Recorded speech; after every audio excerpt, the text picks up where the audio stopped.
जय हिंद, नमस्कार साथियों। स्वागत है आप सभी लोगों का हमारे एक और नए वीडियो में। और आज की इस वीडियो में मैं आप लोगों को बताने वाला हूं रीजनिंग के टॉप क्वेश्चन के बारे में। जी हां दोस्तों, 1 से लेकर के 10 तक मैं आप लोगों को टॉप क्वेश्चन लेकर के आया हूं आज की इस वीडियो में। तो दोस्तों, यदि आप भी तैयारी कर रहे हैं एसएससी जीडी की, आरआरपीएफ की, आरआरबी एनटीपीसी की, तो दोस्तों ये वीडियो देखना बहुत ही खास हो जाता है आपके लिए, क्योंकि इसमें बताया गया प्रश्न आपको बहुत ही मदद करने वाले हैं एग्जाम में। ठीक है दोस्तों, तो चलिए ज़्यादा देर नहीं करते हुए वीडियो को शुरू करते हैं।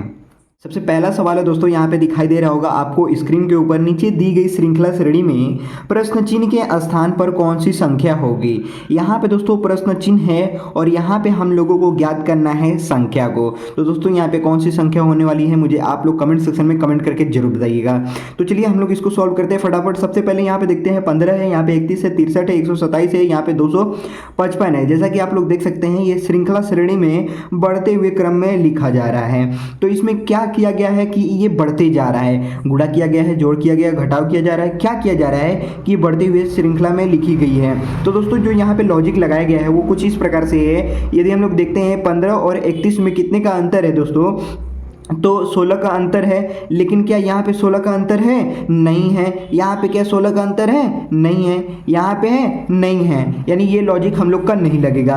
अब देखते हैं कि 15 30 में क्या अंतर है। तो दोस्तों यदि हम लोग 15 का दोगुना करते हैं तो हो जाता है 30, और उसमें यदि हम लोग एक जोड़ देते हैं तो हो जाता है 31। अच्छा, इसका दोगुना करते हैं तो 31 का दोगुना करेंगे तो 62 आ जाएगा, 62 में एक जोड़ देंगे तो 63 आ जाएगा। इसका दोगुना करते हैं दोस्तों तो 63 में यदि 63 का दोगुना करते हैं तो कितना हो जाएगा?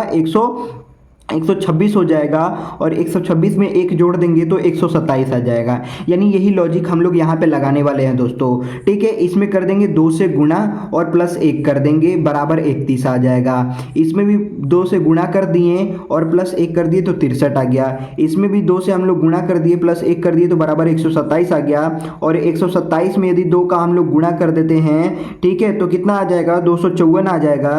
254 में हम लोग एक जोड़ देंगे तो 255 हो जाएगा।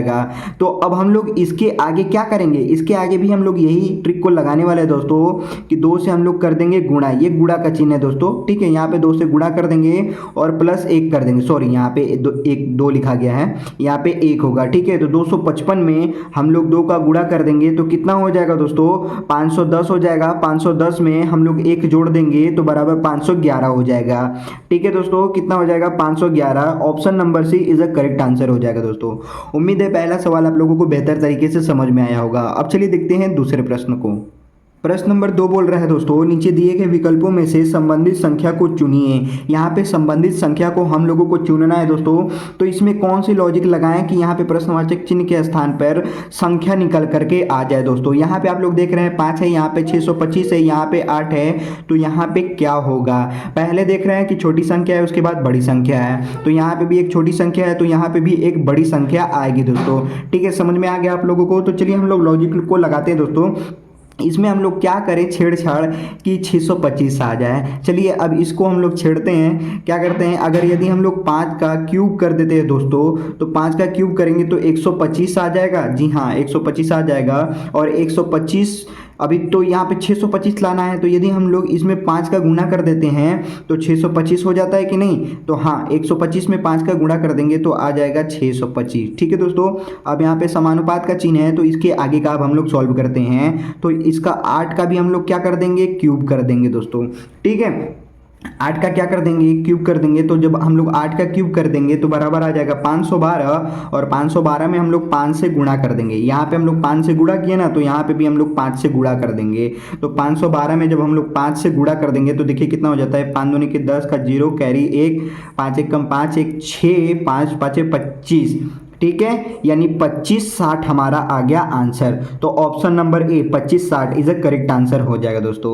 यहाँ पे आप लोग एक चीज सोच रहे होंगे कि यहाँ पे 5 का क्यूब किया गया है और 5 से मल्टीप्लाई किया गया है। ठीक है, लेकिन यहाँ पे 8 का क्यूब किया गया है तो 8 से क्यों नहीं मल्टीप्लाई किया गया है? तो दोस्तों जो यहाँ पे लॉजिक लगाया गया है वही यहाँ पे भी लगाया जाएगा। ऐसा बिल्कुल नहीं है कि यहाँ पे 5 का जब हम लोग क्यूब कर रहे हैं तो 5 से मल्टीप्लाई कर रहे हैं, और यहाँ पे 8 का कर रहे हैं तो 8 से मल्टीप्लाई करना है, ऐसा बिल्कुल नहीं है। बहुत सी जगह ऐसा होता है, बहुत से ऐसे सवाल होते हैं जहाँ पे ऐसा कार्य करना पड़ता है। ठीक है दोस्तों, ये लॉजिक को लगाना पड़ता है। यानी कि यहाँ पे अगर 5 से क्यूब किए तो 5 से मल्टीप्लाई कर दिए बराबर। अब यहाँ पे अगर 8 से हम लोग क्यूब कर रहे हैं तो 8 से ही मल्टीप्लाई करना होता है।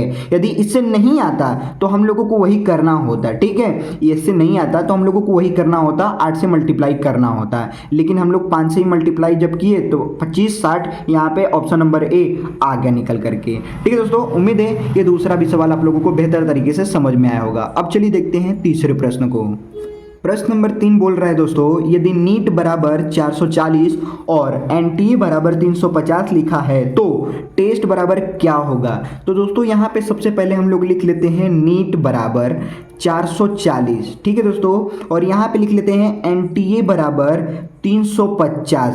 ठीक है, तो ये नीट बराबर 440 कैसे आया, ठीक है, और एनटीए बराबर 350 कैसे आया, इसी को हम लोगों को निकालना है। तो सबसे पहले यहाँ पे आप लोग देख लीजिए दोस्तों, यहाँ पे हम लोग क्या करेंगे, यहाँ पे इसका स्थानीय मान निकालेंगे। स्थानीय मान कैसे निकालते हैं, यानी एन कितने स्थान पे आता है, ई कितने स्थान पे आता है, टी कितने स्थान पे आता है, वही तो निकालना है। तो n का आता है दोस्तों 14। ठीक है, n का कितना आता है 14, और e कितने स्थान पे आता है 5वें स्थान पे, फिर यहाँ पे e है तो 5वें स्थान पे, और t आता है 20वें स्थान पे। ठीक है दोस्तों, तो यदि हम लोग देखते हैं 14 5 5 यहाँ पे 20, क्या ये इतनी बड़ी संख्या आई है, नहीं आई है। तो अब हम लोग क्या कर देंगे, अब इन सबको जोड़ देते हैं। ठीक है, चलिए जोड़ के देखते हैं बराबर कितना आता है।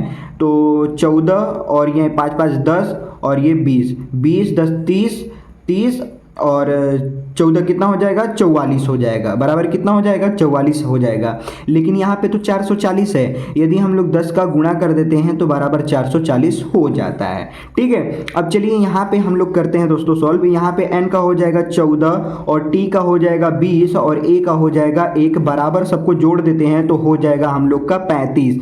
ठीक है, तो ये 35 हो गया। यहाँ पे 10 का गुणा किए हैं तो यहाँ पे भी 10 का गुणा कर दीजिए, बराबर कितना हो जाएगा 350 हो जाएगा। यानी कौन सी लॉजिक लग रही है, इन सबको स्थानीय मान को निकाल करके 10 से गुणा कर देना है। तो अब चलिए टेस्ट का हम लोग करते हैं। यहाँ पे TEST है तो t का कितना हो जाएगा 20 हो जाएगा, e का कितना हो जाएगा 5 हो जाएगा, और s का कितना हो जाएगा दोस्तों, s का 19 हो जाएगा दोस्तों। ठीक है, और t का हो जाएगा 20। ठीक है, तो अब इन सबको हम लोग जोड़ लेते हैं। यहाँ पे देखिए 20 20 40 40 5 45 45 10 55 55 9 कितना हो जाएगा दोस्तों 64 हो जाएगा। ठीक है, कितना हो जाएगा 64 हो जाएगा।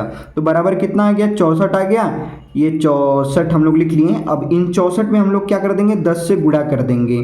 ठीक है, 10 से जब हम लोग गुणा कर देंगे तो बराबर कितना हो जाएगा दोस्तों, बराबर हो जाएगा हम लोग का 640। कितना हो जाएगा 640। तो ऑप्शन नंबर डी दोस्तों 640 इज अ करेक्ट आंसर हो जाएगा दोस्तों। उम्मीद है ये तीसरा भी सवाल आप लोगों को बेहतर तरीके से समझ में आया होगा। अब चलिए देखते हैं चौथे प्रश्न को। प्रश्न नंबर 4 बोल रहा है दोस्तों, निम्नलिखित विकल्पों में से असंगत चयन कीजिए। असंगत का चयन करना है दोस्तों। यहाँ पे ऑप्शन दिया हुआ है, ऑप्शन ही हमारा आंसर होगा, ऑप्शन ही हमारा आंसर होगा दोस्तों। चलिए देखते हैं कौन सा ऑप्शन असंगत है। असंगत का मतलब आप समझ जाइए सबसे अलग। असंगत का मतलब क्या होता है दोस्तों, जो सबसे अलग हो। तो ठीक है, इसमें से देखिए कोई 3 समान होगा और एक ऐसा होगा जो कि असमान होगा। चलिए देखते हैं, यहाँ पे है AE U, यहाँ पे है EIA, यहाँ पे है IOU, यहाँ पे है ZDK है। तो आपको क्या लग रहा है कौन सा अलग हो सकता है। यहाँ पे पहला ही दिमाग आप लोग लगाइए दोस्तों, ज़्यादा टाइम नहीं वेस्ट करना है।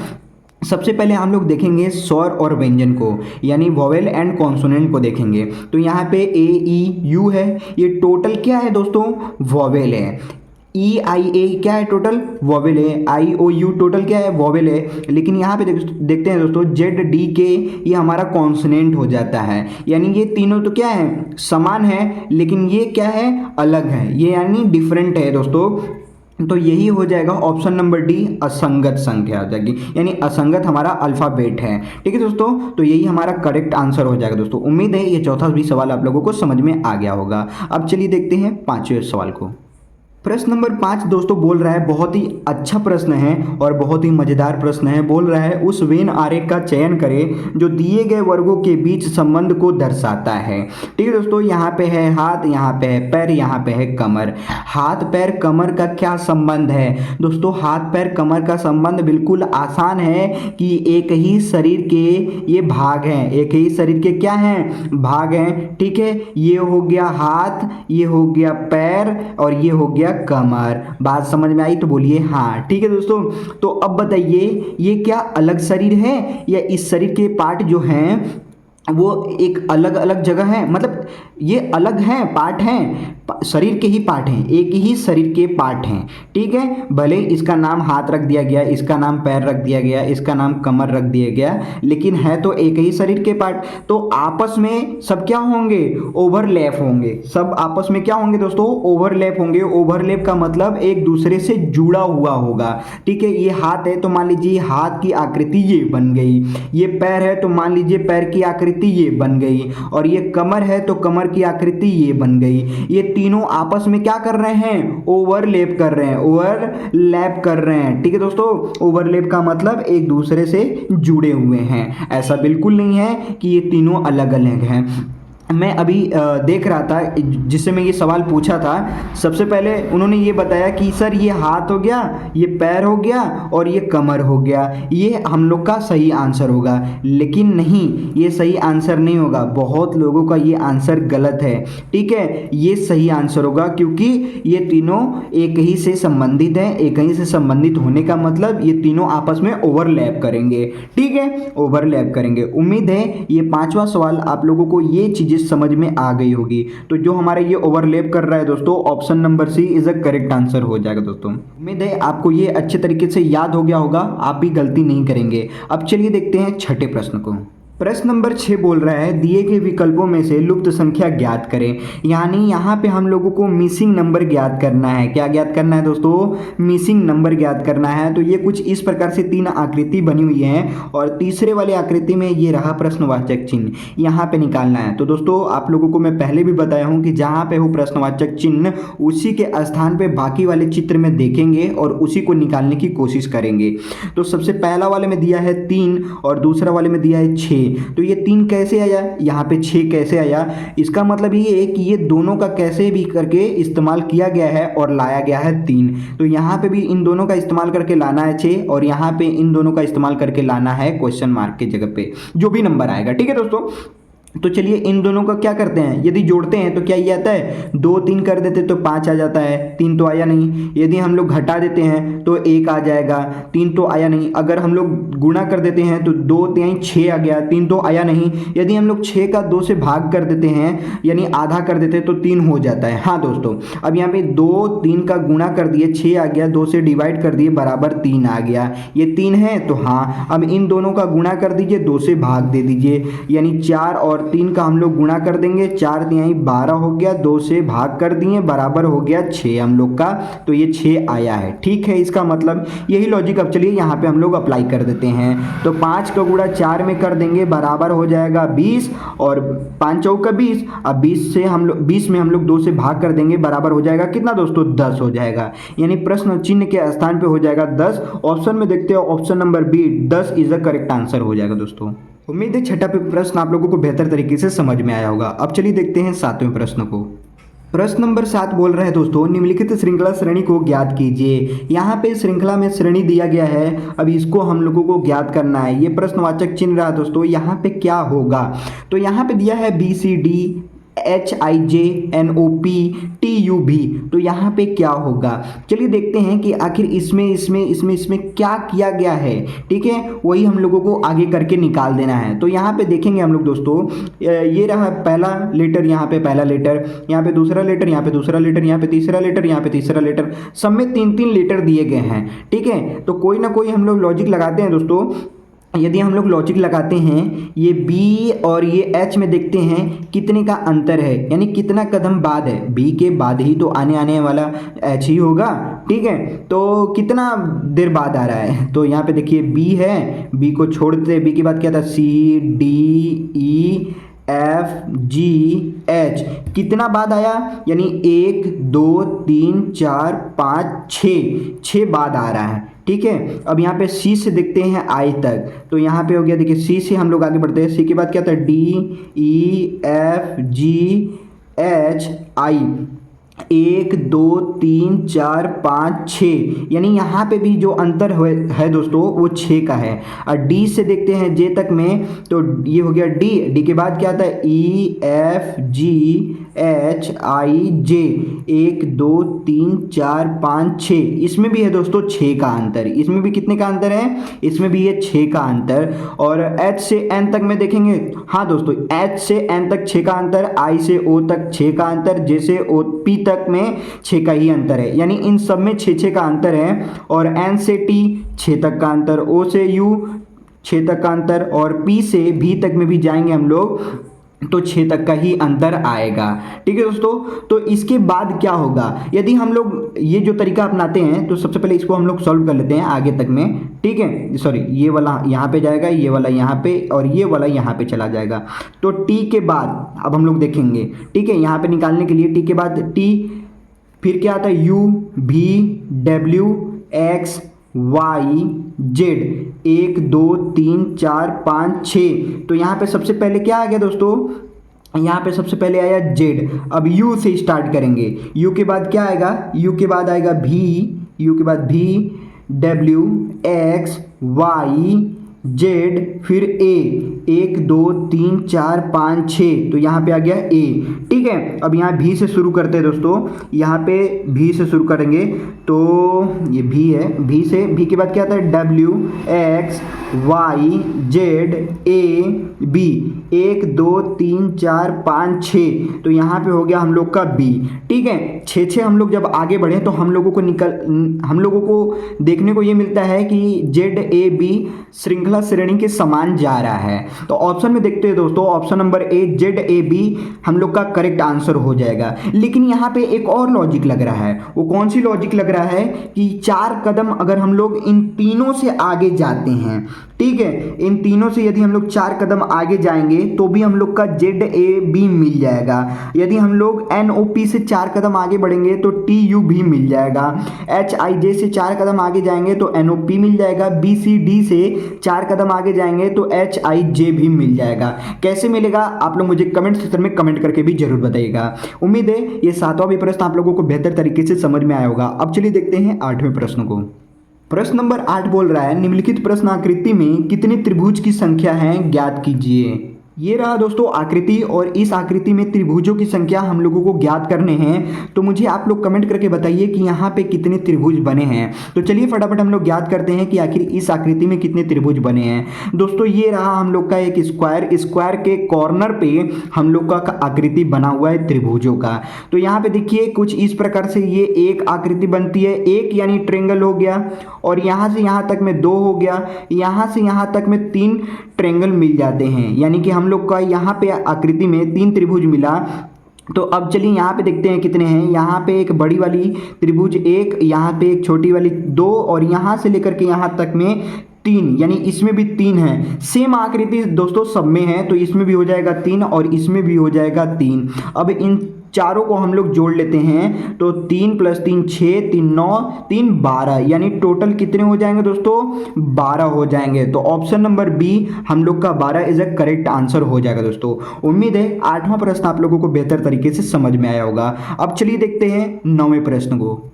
प्रश्न नंबर 9 बोल रहा है दोस्तों, निम्नलिखित विकल्पों में से संबंधित शब्द को चुनिए। यहाँ पे है माल, गोदाम, सैनिक, तो सैनिक का यहाँ पे प्रश्नवाचक चिन्ह क्या होगा।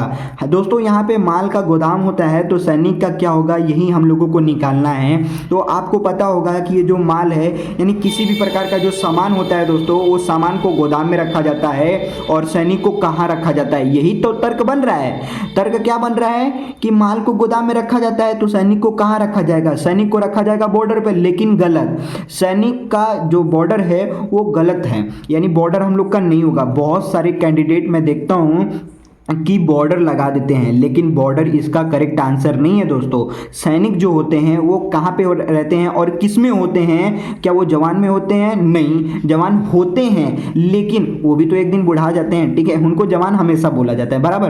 खैर वहाँ पे नहीं हम लोग जाएंगे। वो ड्यूटी करते हैं तो ड्यूटी तो जरूर करते हैं, लेकिन वो किस में जाते हैं? वो जाते हैं आर्मी में। किस में जाते हैं दोस्तों? आर्मी में जाते हैं। तो आर्मी हम लोग का हो जाएगा करेक्ट आंसर। तो माल का क्या हो गया? गोदाम हो गया, और सैनिक का हो जाएगा army. Option number B is a correct answer हो जाएगा दोस्तों। याद रखिएगा, ये बहुत ही इंपॉर्टेंट सवाल है, आपसे पूछेगा जरूर, ठीक है। अब चलिए देखते हैं 10वें प्रश्न को। प्रश्न नंबर 10 दोस्तों, ये वीडियो का आखिरी प्रश्न है, तो चलिए आप लोग मुझसे पहले ही करके बताएंगे कमेंट सेक्शन में। चलिए यहाँ पे हम लोग प्रश्न को पढ़ते हैं। उस विकल्प का चयन करें जो श्रृंखला में रिक्त पदों पर क्रमित रूप से रखा जाएगा। दोस्तों वीडियो को पॉज कर लीजिए और उसके बाद आप लोग इसको फिल करना चालू कीजिए। चलिए मुझे आप लोग कमेंट करके बताइए कि यहाँ पे क्या क्या फिल होगा। तो यहाँ पे दोस्तों जो श्रृंखला यहाँ पे बनी हुई है, जैसे कि आप देख सकते हैं अपने स्क्रीन पे, यहाँ पे सी है, यहाँ पे ब्लैंक है, R C blank R blank A R blank A blank C A, फिर उसके बाद ब्लैंक है यानी कि खाली है। तो क्या होगा? आप बस इतना याद रखिए कि आपको एक्स्ट्रा कुछ भी नहीं करना है, यानी अलग से कुछ भी नहीं सोचना है, बस देखना है उस श्रृंखला को कि कहाँ पे जोड़ा बन रहा है, कहाँ पे 3 जोड़ा बन रहा है, कहाँ पे 4 जोड़ा बन रहा है। तो यहाँ पे देखिए आपका बना है 2 जोड़ा, यहाँ पे है 2 जोड़ा, यहाँ पे है 2 जोड़ा, बराबर।